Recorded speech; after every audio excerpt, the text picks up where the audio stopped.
누가복음 5장 33에서 35절 말씀입니다. 그들이 예수께 말하되 요한의 제자는 자주 금식하며 기도하고 바리새인의 제자들도 또한 그리하되 당신의 제자들은 먹고 마시나이다. 예수께서 그들에게 이르시되 혼인집 손님들이 신랑과 함께 있을 때에 너희가 그 손님으로 금식하게 할 수 있느냐? 그러나 그날에 이르러 그들이 신랑을 빼앗기리니 그날에는 금식할 것이니라. 사랑하는 형제 여러분, 3월 1일 월요일 저녁 묵상에 오신 것을 환영합니다. 예수님께서 공생의 초반부터 제자들을 부르셨어요. 베드로, 안드레, 야고보, 요한은 어부이고요. 레위, 즉 마태는 세리입니다. 모든 민족, 모든 계층, 모든 문화에서 복음화를 할 주역들이므로 어부도 부르시고 민족 반역자 취급을 받는 세리도 부르신 것이죠. 세리 레위는 제자로 부르심을 받은 것이 너무 기뻐서 자기가 세리인 것을 적극 활용하여서 세리들과 다른 사람들도 많이 초대해서 예수님을 위해 잔치를 벌였어요. 그런데 바리새인과 서기관들이 죄인들과 함께 먹는다고 제자들을 비난했죠. 그래서 예수님께서 그 비난에 대한 대답을 하고 계신 중입니다. 31, 32절에서는 내가 죄인을 불러 회개시키러 왔노라 이렇게 말씀을 하셨죠. 그러자 그들 즉 바리새인과 서기관들이 또 비난을 하기를 요한의 제자는 자주 금식하며 기도하고 바리새인의 제자들도 또한 그리하되 당신의 제자들은 먹고 마시나이다 했어요. 1차 공격은 죄인들과 함께 먹는다는 비난이었는데 죄인을 불러 회개시키려니 죄인들과 함께 먹는 것이 당연하다는 예수님의 논리 앞에 깨졌잖아요. 그래서 이번에는 새로운 2차 공격으로 금식도 않고 먹고 마신다는 비난을 한 것이죠. 그들이 공격 논리의 전제는 이런 것입니다. 죄인을 회개시킨다는데 회개에 합당한 금식을 해야 할 것이 아니냐, 금식을 시켜야 할 게 아니냐. 즉 금식은 회개이고 회개는 구원이니 금식해야 구원이라는 고정관념이 그들에게 있는 것입니다. 그래서 금식을 하지 않는 것은 당연히 비난받아 마땅한 일로 여기는 것입니다. 구약 율법상의 금식은 율법상으로는요. 속죄일 단 한 번 하는 것으로 여겨졌는데요. 속죄일 금식도 정확하게는 반드시 금식이라야 할 것도 없어요. 금식으로 해석해서 금식하는 것이죠.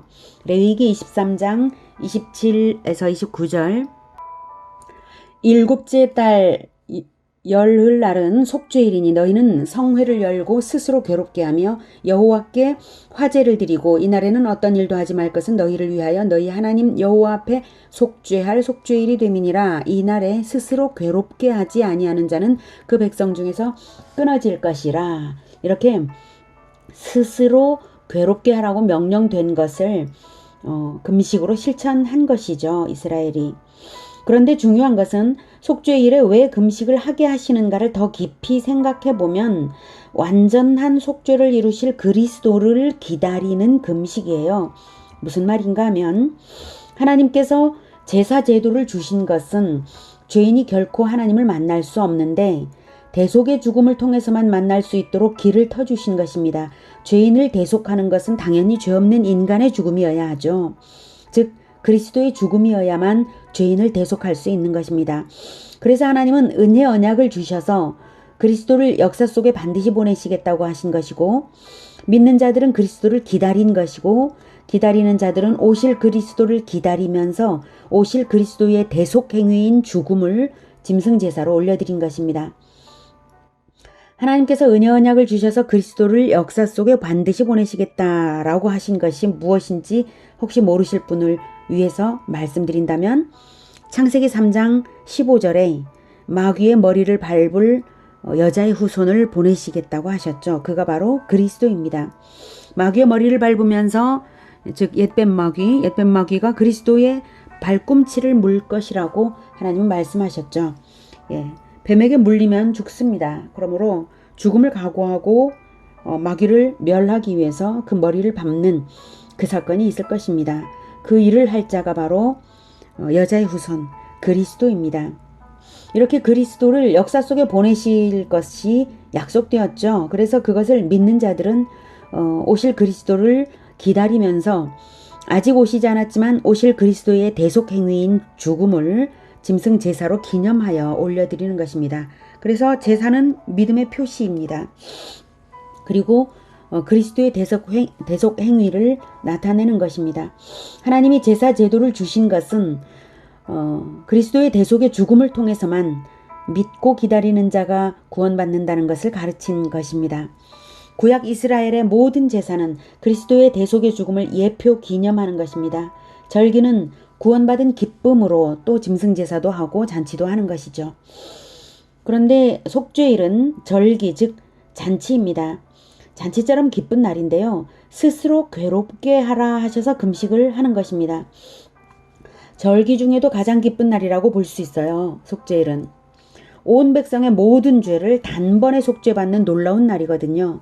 당연히 잔치할 만큼 기쁜데 왜 괴롭게 하냐 하면 그리스도가 아직 오시기 전이므로 구속의 완성을 기다리는 마음과 또 그때까지는 죄를 괴로워하는 회개심을 잃지 말아야 하기 때문입니다. 구원이 완성된 것으로 착각해서도 안 되지만 또한 구원받은 백성으로 살아가야 하기에 제사와 절기들을 지키는 것입니다. 그래서 안식일 중에 안식일인데도 스스로 괴롭게 하라고 하셨어요. 속죄일에. 확인하죠. 레위기 16장 30, 31절. 이날에 너희를 위하여 속죄하여 너희를 정결하게 하리니 너희의 모든 죄에서 너희가 여호와 앞에 정결하리라. 이는 너희에게 안식일 중에 안식일인즉 너희는 스스로 괴롭게 할지니 영원히 지킬 규례라. 이렇게 안식일 중에 안식일, 가장 기쁜 날이면서도 스스로 괴롭게 함으로써 죄를 멀리하도록 가르치는 금식을 행했는데요. 중요한 것은 그 대속주 그리스도의 성육신이 속죄일의 성취라는 사실이죠. 그러므로 그리스도의 성육신을 모르면 속죄일의 의미를 모르는 것입니다. 자, 그리스도가 오시고 하나님 나라가 본격 시작되어야 구약시대 내내 기념하던 제사와 절기가 완전히 실현되는 언약의 완성이죠. 그것을 잊어버리고 그저 시키는 거니까 금식하고 생각 없이 금식을 한다면 금식 자체가 구원이겠습니까? 결코 형식 자체가 구원이 되는 것이 아닙니다. 모든 형식은 그 내면적 의미가 살아있어야 의미 있는 것입니다. 제사와 절기의 핵심 의미는 그리스도가 죄인 대신 죽으신다는 것과 그 구속의 완성을 기다리라는 것입니다. 구약시대에도 바로 그 뜻이었고 신약시대에도 바로 그 뜻입니다. 그래서 예수님은 초림과 재림으로 2번 오시는 것이죠. 우리로 하여금 기다리게 하시는 것입니다. 완성을 기다리게 하시는 것입니다. 그리스도가 대신 죽으시니 그 구속의 완성을 기다리라. 완성되어 끝났다면 금식을 할 이유가 없죠. 하지만 구약의 제사는 예표일 뿐이며 구원은 진행 중입니다. 그러므로 재림까지는 우리 인생은 금식과 잔치가 병행되는 것입니다. 그런데 바리새인과 서기관들은 전혀 그 내적 의미를 생각지도 않고 전통대로 자기들은 하는데 왜 너희들은 금식을 안 하냐 이거죠. 그 당시 전통으로 1년에 4번 금식을 하고 즉 성경에는 명령되어 있지 않지만 그런 전통이 생겨났습니다. 그리고 또 더 경건주의를 표방하는 사람들은 일주일에 2번씩 금식했거든요. 그러니 자기들은 이렇게 1년에 4번, 일주일에 2번 이렇게 금식하는데 왜 너희들은 안 하냐 이거예요. 그래서 예수님이 대답하십니다. 혼인집 손님들이 신랑과 함께 있을 때에 너희가 그 손님으로 금식하게 할 수 있느냐? 그러나 그날에 이르러 그들이 신랑을 빼앗기리니 그날에는 금식할 것이니라. 아무리 금식일이라 할지라도 결코 금식을 하면 안 되는 경우가 있는데요. 바로 혼인집입니다. 금식은 보통 애곡하는 것이 동반되는 것인데 기뻐해야 할 혼인집에서 애곡이 들리면 안 되지 않겠습니까? 그래서 혼인집에 신랑과 함께 있는 손님들에게 금식하게 할 수 없듯이 예수님과 함께 있는 제자들에게 금식하게 할 수 없다는 말씀입니다. 예수님을 신랑으로 비유하신 것이죠. 무슨 말씀입니까? 구약시대 내내 금식하며 기다리던 그리스도가 드디어 이렇게 왔고 제자들이 그리스도와 함께 즐거워하는데 그리스도와 함께하는 기쁨을 빼앗아갈 수가 없다는 뜻입니다. 신랑이 그리스도라는 등식이 생뚱맞게 들리시나요? 하지만 이스라엘 사람들은 성경을 읽은 사람들은 알아들어야 하는 것이 구약 성경에는 그리스도를 신랑으로 여러 번 말씀하셨기 때문입니다. 이스라엘 사람들은 그것을 잘 알고 있습니다. 확인해 보죠. 이사야 54장 5절. 이는 너를 지으신 이가 내 남편이시라. 그의 이름은 만군의 여호와시며 내 구속자는 이스라엘의 거룩한 이시라. 그는 온 땅의 하나님이라 일컬음을 받을 것이라. 라고 그리스도에 대한 예언입니다. 일컬음을 받을 것이라. 그는. 네. 다음 예레미야 3장 20절. 그런데 이스라엘 족속아 마치 아내가 그의 남편을 속이고 떠나감같이 너희가 확실히 나를 속였느니라. 여호와의 말씀이니라. 여기서도 아내와 남편의 관계로 이스라엘과 하나님의 관계를 비유하죠. 마찬가지로 하나님께서 보내시는 하나님의 아들 역시 우리의 남편으로 비유되는 것입니다. 요한계시록에는 그렇게 많이 나타나 있습니다. 예레미야 3장 14절 보면 여호와의 말씀이니라. 배역한 자식들아 돌아오라. 나는 너희 남편임이라. 내가 너희를 성읍에서 하나와 족속 중에서 둘을 택하여 너희를 시온으로 데려오겠고 이렇게 말씀하셨죠. 예레미야 31장 32절. 이 언약은 내가 그들의 조상들의 손을 잡고 애굽 땅에서 인도하여 내던 날에 맺은 것과 같이 아니할 것은 내가 그들의 남편이 되었어도 그들이 내 언약을 깨뜨렸음이라. 여호와의 말씀이니라. 호세아 2장 16절. 여호와께서 이르시되 그날에 네가 나를 내 남편이라 일컫고 다시는 내 바알이라 일컫지 아니하리라. 그날에 네가 나를 내 남편이라 일컫고. 네, 그리스도가 오시는 날에 그리스도의 백성들은 그리스도를 신랑이라고 부를 것입니다. 네. 이외에도 많습니다. 그러니 구약 때부터 하나님께서 이스라엘에게 신부가 신랑을 기다리듯이 여호와께서 보내실 그리스도를 기다리라고 하신 것이니 드디어 오셨잖아요. 신랑이. 언약대로 드디어 오신 그리스도와 함께 잔치하는 것이 마땅하지 금식하는 것이 마땅치 않다. 이 말씀이죠. 하지만 그리스도를 신랑을 빼앗길 날이 있습니다. 바로 예수님께서 잡혀서 십자가에서 죽으실 것을 말씀하시는 것입니다.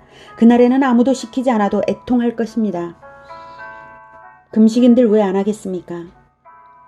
예수님은 자신이 체포되어서 부당하게 십자가의 죽음을 당할 것을 다 아시고 그것을 암시하는 말씀을 지금 하셨는데요. 그렇다면 왜 그리스도가 오셨는데 잔치만 하는 시대가 시작되어야 하는 것이 아니냐고 하신다면 그리스도는 2번 오신다는 것을 말씀드리겠습니다. 초림과 재림입니다. 재림 때에 드디어 그리스도의 사역은 완성이 되고 하나님 나라 건국도 완성이 되는 것이죠. 그때 우리의 구속도 완성이 되는 것입니다. 그때가 비로소 완전한 잔칫날입니다. 예수님께서 초림 때 오신 것은 말하자면 약혼과 같은 거죠. 그래서 구약시대와 신약시대의 구원은 똑같이 그리스도를 믿음으로 구원받습니다. 그리스도가 대신 죽으시니 그 구속의 완성을 기다리라. 구약시대와 신약시대 믿음의 내용은 바로 이것입니다. 똑같습니다. 그래서 구약시대에도 금식을 하며 회개하고 절기를 지키며 구원을 기뻐했습니다. 지금 우리에게는 어떻습니까? 우리에게도 똑같습니다. 우리는 날마다 죄가 생각나면 금식하는 마음으로 애통해야 마땅하고 구원받은 기쁨으로 잔치하듯이 이웃에게 나누며 살아가야 합니다. 우리 그리스도인들의 인생살이 방식을 2가지로 말할 수 있겠습니다. 금식과 잔치, 즉 회개와 감사가 되겠습니다. 이 2가지로서 조화로운 신앙 태도를 가지고 내적으로는 회개하고 외적으로는 잔치하며 그리스도 예수님과 함께 늘 즐거움 충만한 인생과 교회가 되기를 축복합니다. 기도하겠습니다. 하나님, 우리는 어리석어서 바리새인들처럼 금식을 자랑하기도 하고 또 경건주의를 드러내려고 하는 어리석음도 때로 나타납니다. 우리를 불쌍히 여겨주시고 다만 회개심을 가지도록 이끌어 주시옵소서. 내적으로 금식하고 내적으로 늘 회개심을 잃지 않게 해주시되 그러나 외적으로는 늘 잔치하면서 그리스도와 함께 살아감으로 이웃과 나누면서 죄인들을 불러 모아 함께 기뻐하면서 예수님을 위하여 잔치하는 우리 모두가 되게 주님 도와주시옵소서. 예수 그리스도 이름으로 기도드립니다. 아멘. 이어지는 시간은 개인 기도 시간입니다.